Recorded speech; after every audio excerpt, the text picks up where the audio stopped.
Okay, Warrior Nation, we have Hawaii head coach Timmy Chang with us at the Mountain West Media Days in Las Vegas. First off, coach, how has Media Days been for you so far? It's been good. It's always that time of year where when you come to this thing, you're about ready to get cranked up. Also, too, it's always good to be around your peers, other head coaches, athletic directors, people in the industry, all our media, whether it's CBS, Fox, our own media guys that make the journey and trek up here. It's just good to be around these guys.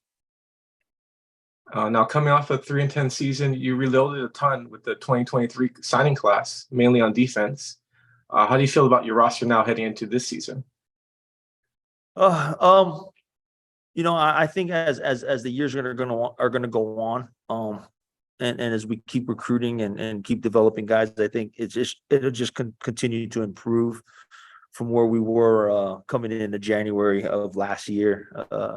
That definitely presented as challenges when you got some of the best players, that are on the team that left. I mean, Shevin is picked to win the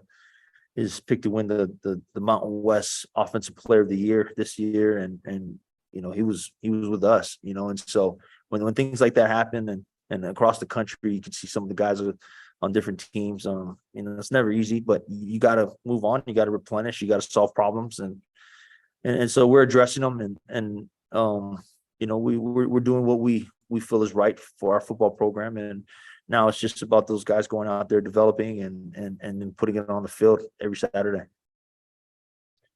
We have a question from a UH fan on Twitter. Hawaii FB fan asks, what is one player on offense and defense that you think will surprise UH fans this year? Well, I don't know about surprise, but I expect a lot of big things out of Tylen Hines. I mean, Tylen's a guy that we need to get the ball to, as much times as we can. And I think quarterback Brendan Shager will have a better year, especially being in the offense that does have those qualities of throwing and putting the ball down the field. I think he's going to have a good year. Receiver wise, we got depth. I mean, there's guys that people in the Mount West and other teams have not heard of, and even our own fans have not been hearing of. But I really like the way a lot of those guys are running. Now it's just about the timing and getting on the same page and executing, and we have a month to kind of clean all that up, and so we can get going. Defensively, yeah.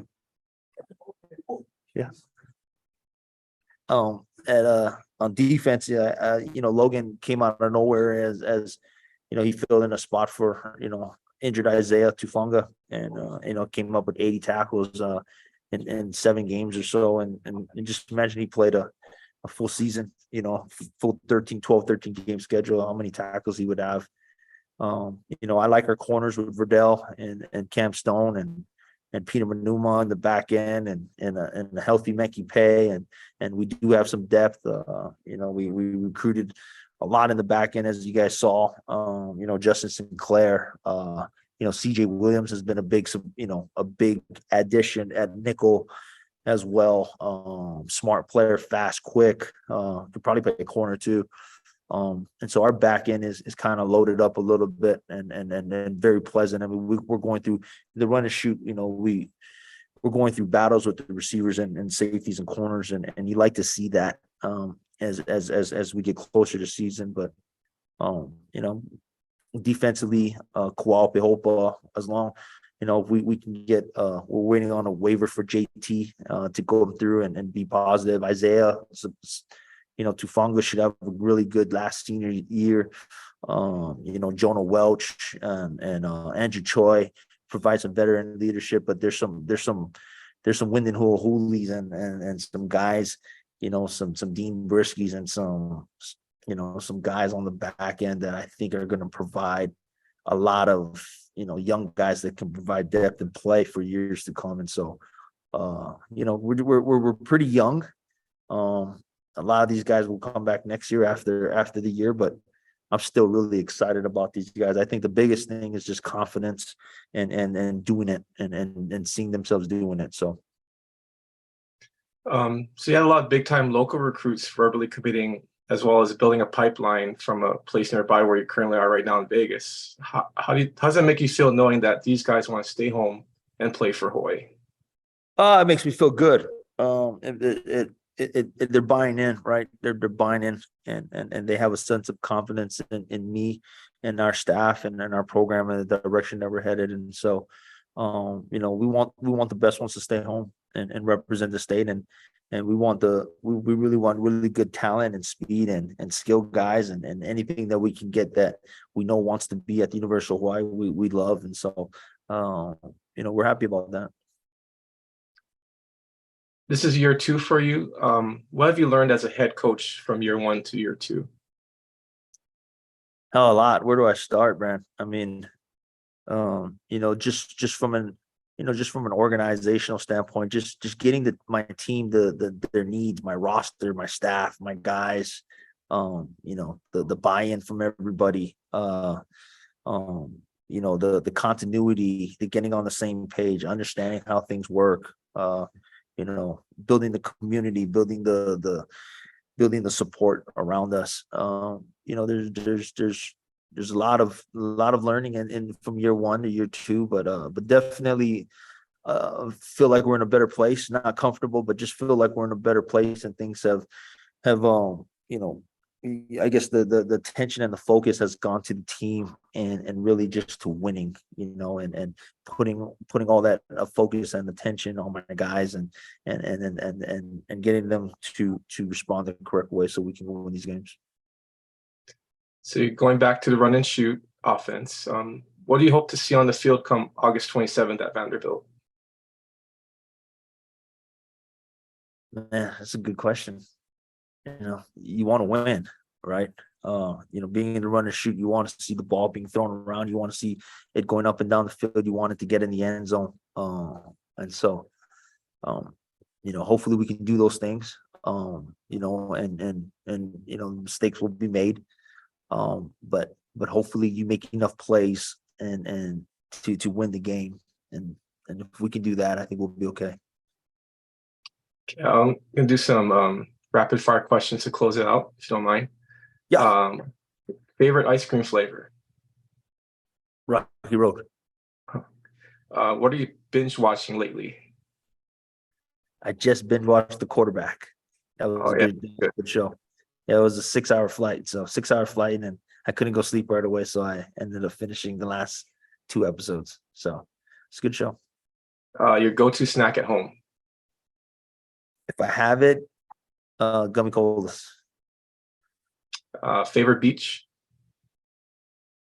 Ooh, it's got to be Sherwood's right now because we host a lot of the recruits and a lot of our get-togethers over there. Favorite song on repeat in your car? Man, if my kids could pick it, it'd be Fishy Got That Drip by Tico. If I could pick it, it'd probably be Maoli, probably some type of Maoli or The Green or Common Kings or Feed or J Bug. It would be one of those songs. I mean, you can't go wrong. I mean, what's funny? I was on the island when I was away from the island. Man, I couldn't wait to like listen to that music, working out, throwing it on when you're cooking, whatever, just cleaning up around the house. It's blasting, right? I mean, you're constantly playing music. You're out on the street or whatever, right? You're playing with your kids. You got your boombox. Now that I'm home, I mean, I've got to see a lot of my favorite artists. Common Kings twice. Got to see Molly just recently in Kona. Got to see Sammy J. Got to see J Bug. It's been fun to get around these guys and just to listen to them entertain us and do their thing. Got to see The Green, and that's all I can ask for. All right, last one. First place you go eat when you come back home? My wife's cooking. You're setting me up, man. You are setting me up. My wife, I gotta eat my wife's cooking. Okay, if I didn't have to go wife's cooking, man, I'm probably going side street in or, you There you know, go. can't go wrong with Zibby's. You know what? And you can't go wrong with any of the Brotherhood Grinds restaurants. You go Absolutely. Taku, Ruby Tuesday, Giovanni Pastrami. Do you want me to keep going on, Brand? All of those restaurants. That's good. All right. Well, thanks for spending a few minutes with us. Enjoy the rest of your day, and we'll see you when you get back. Thanks, brother. Aloha.